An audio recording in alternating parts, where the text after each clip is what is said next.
சப்தமி திதி. இந்த திதியோட கணக்கு பார்த்தீங்கன்னா காலபுருஷனுக்கு 4ஆம் இடம்னு சொல்லக்கூடிய கடகராசியும் காலபுருஷனுக்கு 9ஆம் இடம்னு சொல்லக்கூடிய தனுசு ராசியும் சூன்யமடையுது. இந்த மாதிரி சூன்யம் அடைகிறதுனால என்ன நடக்கும் அப்படின்னா, தாயாருடன் இருக்கக்கூடிய சூழ்நிலைகளோ, அதாவது தனியாக, அதாவது அப்பா பிரிஞ்சு.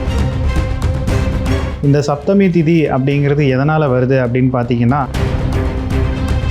அஷ்டமி திதி. இந்த அஷ்டமி திதி அப்படிங்கிறது என்ன அப்படின்னா, இதுவுமே பார்த்தீங்கன்னா மிதுனமும் பழையபடிக்கும் கன்னியும் தான் சூன்யமாகுது. இவங்களுக்கு முயற்சியும் அதே மாதிரி எதிரிகளோட தன்மையும், அதாவது இவங்க தனியாக போராடி மேலே வரக்கூடிய அமைப்பு தான் இந்த ஜாதகத்தில் இருக்குது. இவங்களுக்கு உறவினர் சார்ந்த இந்த திதியில் பிறந்த நபர்கள் பார்த்தீங்கன்னா ஒரு சுயம்பு அப்படின்னே சொல்லலாம். ஏன் அப்படின்னா, நவமி திதி, வளர்பிறை நவமி திதி. இந்த நவமி திதி அப்படிங்கிறது எப்படி அப்படின்னா, இது தந்தை வழி சம்மந்தப்பட்ட பூர்வீகத்தில் ஏற்படக்கூடிய தோஷத்துடைய தன்மையை கிளியராக பதிவைக்குது. இந்த நவமி திதியில் பிறந்த பெரும்பாலான நபர்கள் கேட்டிங்கன்னா, இவங்க பூர்வீகத்திலேருந்து விட்டு வெளியேறி, அதாவது நகரங்களை நோக்கி பயணித்து அங்கே தங்களுடைய பொழப்பை தேடி குடும்பத்தை அமைச்சிக்கிட்டு, அதனால் இந்த நவமி திதி அப்படிங்கிறது தன்னுடைய சொந்த மண்ணில் வாழக்கூடிய அமைப்பு ஏற்படுத்தி கொடுக்கறது இல்லை. இப்போது நம்ம பார்க்கக்கூடிய திதியானது தசமி திதி. தசமி திதிக்கும் பார்த்தீங்கன்னா, இந்த திதி அப்படிங்கிறது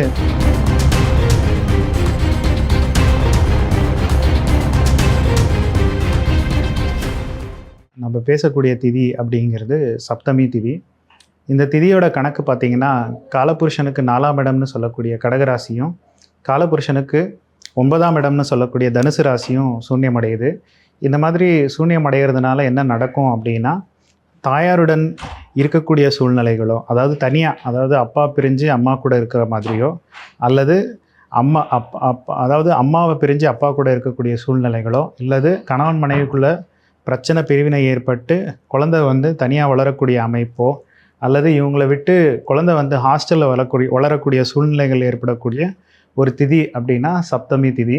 இந்த சப்தமி திதி அப்படிங்கிறது எதனால் வருது அப்படின்னு பார்த்தீங்கன்னா, முன்னோர்களில் பார்த்தீங்கன்னா, அதாவது அவங்க குடும்பத்தில் கவனிக்கப்படாமல், அதாவது வெளியேறிடுறாங்க, அதாவது வெளியேறி இறந்து போகிறாங்க இல்லையா, அந்த மாதிரியான கர்மா கொண்ட ஒரு குடும்பங்களில் கண்டிப்பாக சப்தமி திதி அப்படிங்கிறது கண்டிப்பாக ஒரு கடுமையான தோஷத்தை கொடுக்குது. இந்த சப்தமி திதி அப்படிங்கிறதுக்குரிய கோவில் எது அப்படின்னு பார்க்கும்போது, அதாவது சூரியனார் கோவில் அப்படிங்கிறது தான் சப்தமி திதிக்குரிய கோவில். இந்த கோவிலில் போயிட்டு, அதாவது குரு பகவானையும் சந்திரனையும் அதே மாதிரி மையத்தில் இருக்கக்கூடிய சூரியனையும் சேர்த்து வழிபாடு பண்ணிட்டு வரும்போது இந்த சப்தமி திதி தோஷம் அப்படிங்கிறது நிவர்த்தியாகி இது அடுத்த தலைமுறைக்கு போகாமல் பாதிக்காமல் இருக்கிறதுக்கு வாய்ப்பு இருக்குது. அது போக பார்த்தீங்கன்னா, இந்த திதியில் பிறந்தவங்களுக்கு அதாவது பெரும்பாலும் அன்னதானம் அப்படிங்கிறது சிறப்பாக வேலை செய்யுது. அதாவது இந்த அதாவது சப்தமி திதி வரும்போதெல்லாம் நீங்கள் அன்னதானங்கள் பண்ணக்கூடிய அமைப்பில் அப்படி போகும்போது இந்த திதி தோஷங்கள் பாதிப்பு கம்மியாகி அம்மாவும் அப்பாவும் சேர்ந்து, அல்லது நீங்கள் அம்மா அப்பாவோட சேர்ந்து பயணிக்கக்கூடிய சூழ்நிலைகள் ஏற்படுத்தி தருது. அடுத்து பார்த்திங்கன்னா, நம்ம பார்க்கக்கூடிய திதி அப்படிங்கிறது அஷ்டமி திதி.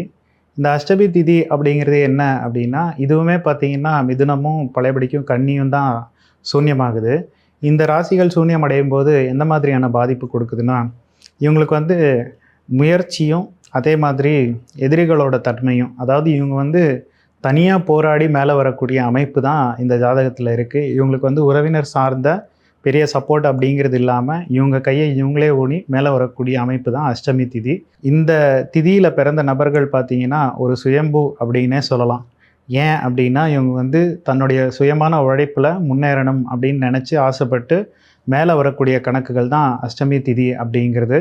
ஸோ அப்படி மேலே வரும்போது பார்த்திங்கன்னா, இவங்கள விட முன்னேறி சில பேர் பார்த்திங்கன்னா குறுக்கு வழியில் முன்னேறி போவாங்க. அந்த மாதிரி போகும்போது இவங்க பின்தங்கி நிற்கிற மாதிரி இவங்களுக்குள்ள எண்ணங்கள் ஏற்படும். அதன் மூலமாக பார்த்திங்கன்னா மன ரீதியாக பாதிப்புக்குள்ளாயிடுவாங்க. ஸோ அஷ்டமி திதி அப்படிங்கிறது என்ன அப்படின்னா, இந்த மாதிரியான தோஷத்துடைய தன்மையை குறிக்கிறது. ஏன்னா காலச்சக்கரத்துக்கு 3ம் காலச்சக்கரத்துக்கு 6ம் சூன்யம் அடைகிறதுனால இவங்களுடைய முயற்சியும் போராட்டமும் அதிகமாக இருக்கணும். அஷ்டமி திதிக்குரிய கோவில்னு பார்த்திங்கன்னா, அதாவது கீழ்வேலூர். இது எங்கே இருக்குதுன்னா, அதாவது திருவாரூர்லேருந்து நாகப்பட்டினம் போகிற வழியில் இருக்கக்கூடிய கீழ்வேலூர், இந்த இடத்துல அமைஞ்சிருக்கக்கூடிய ஸ்தலம் அதாவது தேயூர் மகாலட்சுமி கோவில். இந்த கோயிலில் பார்த்திங்கன்னா தேய்பிறை அஷ்டமி திதி அன்று அதிகாலை போய் வழிபாடு பண்ணிட்டு வர்றது அப்படிங்கிறது ஒரு சிறப்பான இந்த தோஷத்தை நிவர்த்தி செஞ்சு நீங்கள் எடுக்கக்கூடிய அனைத்து முயற்சிகளிலும் உங்களுக்கு ஏற்ற, அதாவது உங்கள் முயற்சிக்கு ஏற்ற பலன் கண்டிப்பாக கிடைக்கக்கூடிய அமைப்பு இந்த அஷ்டமி திதி தோஷ நிவர்த்திக்கு அப்புறம் நடக்கிறதுக்கு அதிக வாய்ப்பு இருக்குது. அடுத்த திதி அப்படிங்கிறது எதுன்னா நவமி திதி, வளர்பிறை நவமி திதி. இந்த நவமி திதி அப்படிங்கிறது எப்படி அப்படின்னா, இந்த காலபுருஷனுக்கு 5ஆம் இடமும் காலபுருஷனுக்கு 8ஆம் இடமும் சொல்லக்கூடிய சிம்ம ராசியும் விருச்சிக ராசியும் சூன்யம் அடையுது. அப்போ இந்த 2 ராசிகள் சூன்யம் அடையும் போது என்ன நடக்கும் அப்படின்னா, இது தந்தை வழி சம்மந்தப்பட்ட பூர்வீகத்தில் ஏற்படக்கூடிய தோஷத்துடைய தன்மையை கிளியராக பதிவைக்குது. இந்த நவமி திதியில் பிறந்த பெரும்பாலான நபர்கள் கேட்டிங்கன்னா, இவங்க பூர்வீகத்திலேருந்து விட்டு வெளியேறி, அதாவது நகரங்களை நோக்கி பயணித்து அங்கே தங்களுடைய பொழப்பை தேடி குடும்பத்தை அமைச்சிக்கிட்டு புதுவிதமான வாழ்க்கையை தொடங்குறாங்க. பெரும்பாலும் இவங்களுக்கு பார்த்தீங்கன்னா பூர்வீகத்தை ஆளக்கூடியதோ அல்லது பூர்வீகத்தில் போய் ஜெயிக்கக்கூடிய தன்மை அப்படிங்கிறது ரொம்ப ரொம்ப கம்மியாக இருக்குது. அதனால் இந்த நவமி திதி அப்படிங்கிறது தன்னுடைய சொந்த மண்ணில் வாழக்கூடிய அமைப்பு ஏற்படுத்தி கொடுக்கறது இல்லை ஒன்று. அதே மாதிரி தந்தையார் சம்மந்தப்பட்ட உறவுகளில் கடுமையான பாதிப்பு இருக்குது. கர்மதோஷங்கள், அதாவது துர்மரண கர்மா, இந்த மாதிரியான கணக்குகள் நிறைய இருக்கிறதுனால இந்த நவமி திதி தோஷம் அப்படிங்கிறது கடுமையான பாதிப்பு கொடுக்குது. இந்த நவமி திதிக்குரிய கோவில்னு பார்த்தீங்கன்னா கூத்தனூர் சரஸ்வதி அம்மன். இந்த கோயிலுக்கு பக்கத்தில் ஆதி விநாயகர் க்ஷேத்திரம்னு ஒரு வழிபாட்டு தலம் இருக்குது. இந்த கோயிலில் பார்த்தீங்கன்னா விநாயகர் பார்த்தீங்கன்னா மனித முகத்தோடு இருப்பார்.